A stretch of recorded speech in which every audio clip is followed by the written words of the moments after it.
62 और 63 हमें याद हो गया है। चलो very good, start, let us start. एक साथ हम स्टार्ट करेंगे, ठीक। ध्यायतो विषयान् पुंसां संगस्तेषु उपजायते संगात् संजायते कामः कामात् क्रोधो अभिजायते। शुरुआत कहाँ से हुई क्रोध की? कहाँ से? हाँ, नहीं, अटैचमेंट तो बाद में होगा। सबसे पहले तो हमने इंद्रियों को किसी विषय को देखने में लगाया, ठीक है। अब लगा दिया, उसके बाद क्या हुआ? उसके विषय में हम सोच रहे हैं, ध्यान कर रहे हैं, चाहिए चाहिए चाहिए चाहिए। फिर क्या हुई? आसक्ति, चाहिए ही चाहिए। और फिर हो सकता है मिले, हो सकता है ना मिले, नहीं मिले तो गुस्सा आ जाएगा, ठीक है। वेरी गुड, तो हमें समझ में आ गया। एक और हम श्लोक, एक बार और श्लोक नंबर 62 सब एक साथ बोलेंगे, खूब तेज बोलेंगे।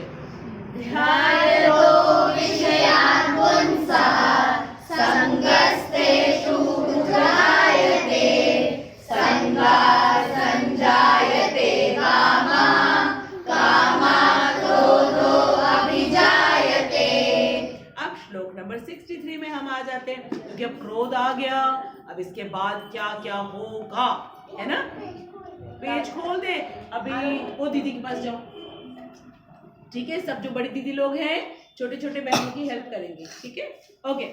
क्रोधात् भवति सम्मोहः सम्मोहात् स्मृतिविभ्रमः स्मृतिभ्रंशात् बुद्धिनाशो बुद्धिनाशात् प्रणश्यति। फिर से, क्रोधात् भवति सम्मोहः सम्मोहात् स्मृतिविभ्रमः स्मृतिभ्रंशात् बुद्धिनाशो बुद्धिनाशात् प्रणश्यति।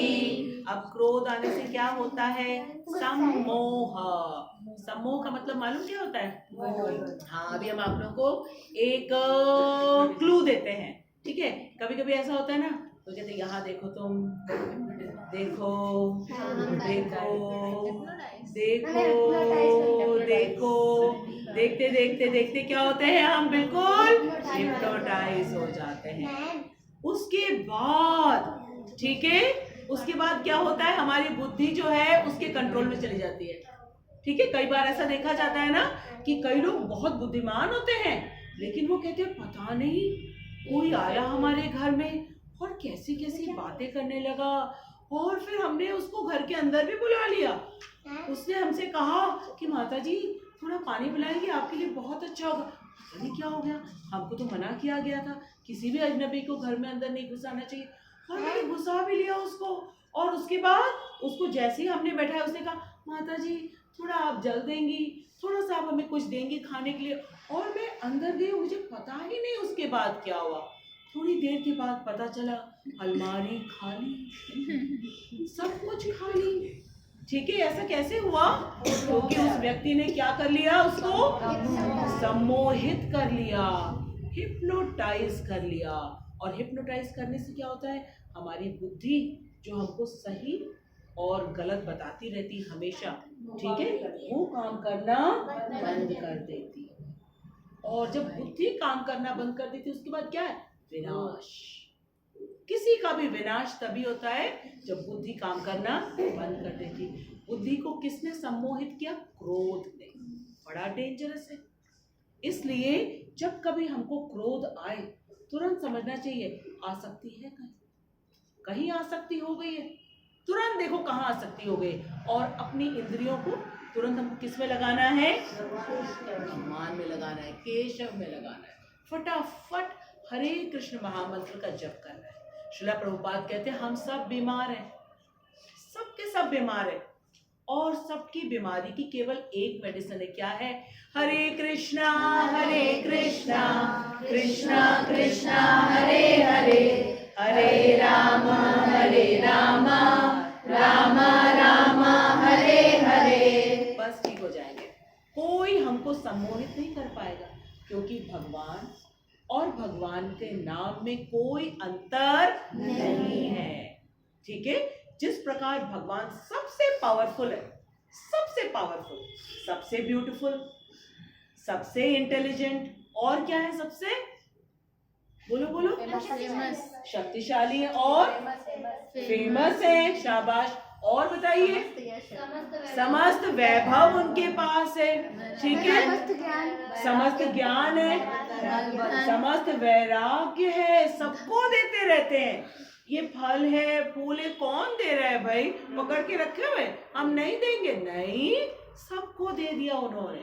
ठीक है, तो वो इतने पावरफुल है, और कमाल की बात है कि उनका नाम भी उतना पावरफुल है। अब रौनक है तो बड़ा पावरफुल, लेकिन रौनक का नाम लिख दो कहीं, उतना पावरफुल है क्या उसका नाम? नहीं, कोई पावर नहीं उसके नाम में, कोई पावर नहीं। लेकिन कृष्ण और कृष्ण के नाम में कोई अंतर नहीं है। ठीक है, बताओ नैतिक, निखिल, हमें प्रूव करो, कैसे पता चलेगा हमको कि भगवान और भगवान के नाम में कोई अंतर नहीं है, बताओ। हाँ हाँ, संजय को जला दिया था वो वाली बात अभी बाद में करेंगे। अच्छा, कौन बता पाएगा भाई, जल्दी से बताओ कि भगवान और भगवान के नाम में कोई अंतर नहीं है। एग्जाम्पल दो। जब राम सेतु बना था, हाँ मान्यता, जोर से बोलो। राम सेतु बना था, हाँ, राम नाम लिख के तैराया। किसने तैराया था? हनुमान जी ने। किसने? हाँ, गाइडेंस किसने दिया था? किसने कहा था करने? किसने कहा था? राम जी ने कहा था कि मेरा नाम लिखो? किसने? हनुमान जी ने। किन्होंने? हनुमान जी ने। फटाफट राम का नाम लिखते जा रहे थे और वो पत्थर तैरता जा रहा, पुल बन गया। ठीक है, और पुल बन गया। तो भगवान के नाम में और भगवान में कोई अंतर नहीं है। तो इस क्रोध को हम कैसे कंट्रोल करेंगे भाई? हमें क्या करना होगा? अपनी हम खत्म नहीं कर सकते इसको, लेकिन हम चेंज कर सकते हैं, हम डाइवर्ट कर सकते हैं। आंखों से किसको देखें? भगवान को देखे। भगवान का नाम क्या है? कृष्ण है। ठीक है, और कानों से क्या सुने? भगवान की बातें सुने, जैसा हम हर संडे को भगवत गीता में सुनने के लिए आते हैं। और फिर आप जाके जब सुनाओगे किसी और को, घर पे मम्मी को सुनाओगे, पापा को सुनाओगे, नेबर्स वाली आंटी को सुनाओगे, किसी को, तो हमारी जिह्वा भी भगवान की सेवा में लग जाएगी।